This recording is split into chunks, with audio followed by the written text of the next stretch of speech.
So guys, अगर आप भी द स्टॉर्म जेड कारगिल के बहुत बड़े वाले फैन हो और आपके मन में भी एक सवाल रह रह कर उठ रहा होता है कि भाई जब डब्ल्यूडब्ल्यूई ने स्मैकडाउन पर, मंडे नाइट रॉ पर, पेपर व्यूज पर, इवन द रॉयल रंबल पर भी जेड कारगिल को टीज कर दिया है, तो डब्ल्यूडब्ल्यूई अपने मेन प्लेटफॉर्म पर उन्हें शामिल क्यों नहीं करती, एक अच्छा खासा मैच क्यों नहीं देती। पहले तो हम सबको लग रहा था कि शायद वो इंजर्ड है, but that's not the case anymore. तो डब्ल्यूडब्ल्यूई ऐसा क्यों कर रही है, बार बार टीजिंग क्यों कर रही है? तो चलो हम आपको फाइनली बता ही देते हैं। देखो, डब्ल्यूडब्ल्यूई कुछ बहुत ही बड़ा प्लान करना चाहती है जेड कारगिल के साथ। वो नहीं चाहते कि वो जेड कारगिल को किसी एमवी प्लान में ऐड कर दे और उसके बाद करने के लिए कुछ बचे भी ना, बल्कि डब्ल्यूडब्ल्यूई ने तो जेड कारगिल के लिए बहुत बड़ा प्लान कर रखा है कि एक बार जो उनकी बुकिंग स्टार्ट हुई तो ज्यादा से ज्यादा प्रॉफिट मैक्सिमाइज किया जा सके, एक बैंगर स्टेज मिले जेड कारगिल को जो आगे तक सस्टेन भी करे। सो चीजें तो बिल्कुल ठीक है भाई उनके साथ, बस डब्ल्यूडब्ल्यूई अपनी प्लानिंग करने में जरा सा टाइम लगा रही है। बस हम तो यही चाहेंगे कि जल्दी कर लो, फुस्सी मत बन जाना बाद में। लेकिन हम फुस्सी नहीं निकलेंगे, हम तो आपको 100% एंटरटेन करेंगे, वो भी 100% न्यूज के साथ। तो वीडियो एंड तक पूरा देखना। एंड नाउ आप देख रहे हैं रेसलमैनिक्स एंड सब्सक्राइब करना तो बनता है। वेल, अभी हाल ही में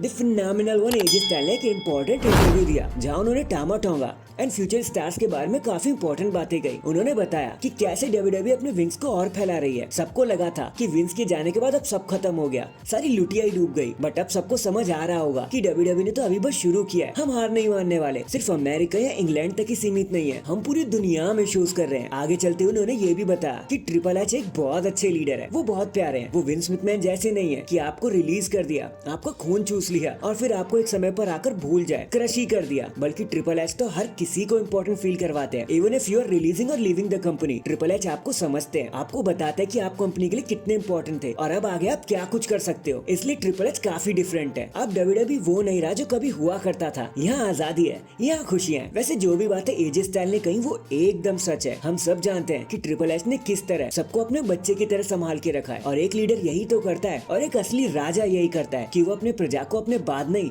बल्कि अपने साथ रखता है। तो #respect AJ Styles and thank you Triple H. Next, the baddest woman on the planet Ronda Rousey ने फाइनली अपनी आवाज उठाई दी। उन्होंने अपना मुंह खोल दिया। पहले तो उन्होंने डब्ल्यूडब्ल्यूई वुमेन्स डिवीजन के बारे में काफी बातें बताई। उन्होंने कहा कि देखो, पहले तो उन्हें सारा फोकस मेल सुपरस्टार्स पर ही होता था, सब कुछ उनको ही मिलता था। वुमेन्स को तो बस अट्रैक्शन के तौर पर यूज किया था डब्ल्यूडब्ल्यूई ने। लांजरे मैचेस, डीवास एरा मुझे कभी पसंद नहीं आया, ऐसा रोंडा राउजी ने कहा। उन्होंने कहा कि पता नहीं वो सब था पर क्यों था, मुझे वो कभी पसंद नहीं आया। लेकिन अब मैं काफी ज्यादा खुश हूँ कि वुमेन्स ने अपनी आवाज उठाई। एंड आफ्टर एनएक्सटी हमने डीवास डिवीजन को वुमेन्स रेवोल्यूशन में बदलते हुए देखा। एंड फॉर्चुनेटली मैं भी इसका पार्ट बनी। एंड आज वुमेन्स रेसलिंग एक अलग ही लेवल पर पहुंच चुका है और आज की लेडीज ने बता दिया कि वो सिर्फ अट्रैक्ट करने के लिए नहीं बल्कि कॉम्बैट एथलीट भी बन सकते हैं, thanks to the game and Stephanie. बाद में जब उन्होंने विंस मैकमैन के एलिगेशन की बात करी तो सिर्फ 2 ही लाइन में उन्हें रैप अप कर दिया। उन्होंने कहा कि देखो, जिन लेडीज ने रास्ता दिखाया और ये सब क्रूरता झेली, मैं उनकी बहुत रिस्पेक्ट करती हूँ और आगे भी करूंगी। और जो भी लोग फायदा उठाने के लिए आए थे ना, उनको तो सीधा मेरी मिडल ही फिंगर है। इससे तो silently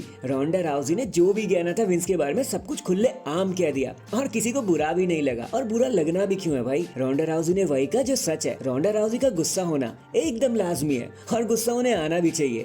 #the baddest woman on the planet Ronda Rousey. In the end चलो आपको मैं बता ही देता हूँ कि दी 16 टाइम वर्ल्ड चैंपियन आखिर सोच क्या रहे हैं फॉर रेसलमेनिया 40 फिलाडेल्फिया। देखो, सीधी सी बात ये है कि सीना है सुपर बिजी, उनका हॉलीवुड करियर अब उनका हाथ नहीं छोड़ रहा है। उनकी धड़ाधड़ मूवियां रिलीज ही होते जा रही है, ऊपर से एक मूवी तो अभी हाल ही में ही रिलीज हुई है। तो बस उन्हीं की तैयारियों में लगे हमारे 16 time world champion John Cena. Promotion कर रहे हैं, टूर्स कर रहे हैं, उन्हीं सब में बिजी है बस वो। तो अब ये कहना गलत नहीं होगा कि सीना रेसलमेनिया 40 में कोई रोल प्ले नहीं करेंगे। अब सीधा रेसलमेनिया के दिन ही आकर अगर जॉन सीना कुछ कर गए तो कर गए, वरना अगर आपको उनकी परफॉर्मेंस के लिए कुछ देखना हो तो भैया भूल जाओ, अब ना होने का। #missing you John Cena. So that is it guys, अभी के लिए तो बस इतना ही। आप मुझे बताना, क्या आप भी आखिरी मोमेंट तक जॉन सीना का वेट करोगे कि बस वो कैसे भी करके मैच कार्ड पे ऐड हो जाए? कमेंट करके जरूर बताना। एंड चैनल पर नया है तो चैनल को जल्दी से लाइक एंड सब्सक्राइब कर दो। बाकी मैं मिलता हूँ आपसे किसी और अपडेट के साथ, तब तक के लिए अपना ख्याल रखें और खुश रहें।